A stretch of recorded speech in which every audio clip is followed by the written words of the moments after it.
Time to relive our less than spotless past. Come back with me to Gabriella, Florida.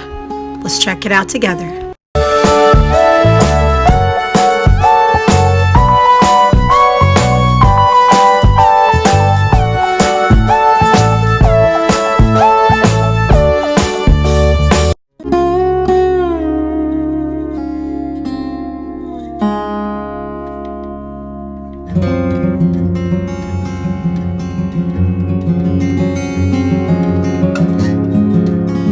Have you ever heard of Gabriella, Florida?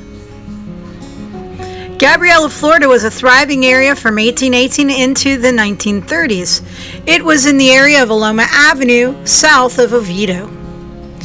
This community featured lots of citrus groves, and many families had farms and raised livestock as a way to make a living in those days. Some of those families making their mark in this area can be seen in some of the roads' names in the area. For example, Rouse Road, Dodd Road, Wrights Road. There's so many others surrounding that area.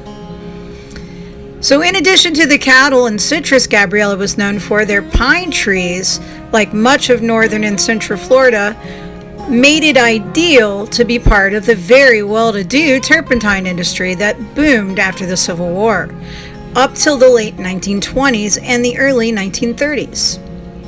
They used a process known as boxing, where they would cut a chevron-shaped groove into the base of the tree and insert a metal spout to collect the pine sap in pots. These hurdy cups, as they were known, were made of red clay pottery, and if you were exploring the wooded areas in this area, you could come across pieces of these cups still today. And even when people dig in their yards, sometimes they will come across shards of this pottery. There were turpentine camps in this area that didn't paint a pretty picture of our past. Most of them worked by people of color and convicts. Many of those workers were paid as little as $1 a day in most cases. That was a low wage even then, and kept in very primitive and harsh conditions, even by the standards of those times. Convicts were leased out and many times were brutalized by the camp owners. This leasing process was finally outlawed in Florida in 1922. This was following the torture and murder of one of the convicts at the time. Turpentine was vital for many uses, including riggings for ships, to preserve ropes, to provide pitch. This was a dark, sticky substance used to build homes and in other day-to-day uses, and was in high demand in those times. Many sites where there were turpentine stills can still be seen out in the woods in Oviedo and in the surrounding area south of Christmas. You just have to do a little exploring.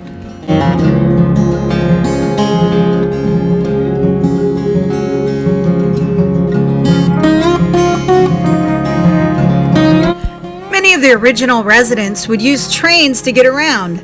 This was named the Dinky Line. It was actually the Orlando and Winter Park Railway. They had two engines on the line, the teapot and the coffee pot. Apparently the names came from the shape of their smokestacks. These two trains would frequently visit Orlando and Winter Park for shopping and business. These were not very reliable forms of transportation, as frequently they would derail and run late for many reasons, sometimes due to pranksters that would soap the tracks.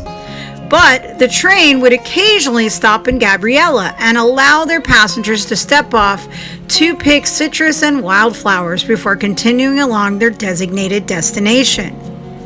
Now, many of these groves have been replaced by more modern homes now, and the Dinky Line is now just history. These trains ran from 1889 till 1967, but you can find more information at the Goldenrod Historical Society and Museum at 4755 North Palmetto Avenue in Winter Park, Florida. You can contact them at 407-681-4101. It is free, but they really do appreciate your donations if you're planning to visit. As this train also was a part of the Rollins campus history, you might find more information on their campus on the history of this line as well. Thank you everybody for watching and helping us take a step back into our history. We don't always like what we see, but we do need to remember it so that we're not destined to repeat. So thank you so much, and until then, peace. Don't forget to like and subscribe and share with all your friends. And hit that bell so you know when we have a new video.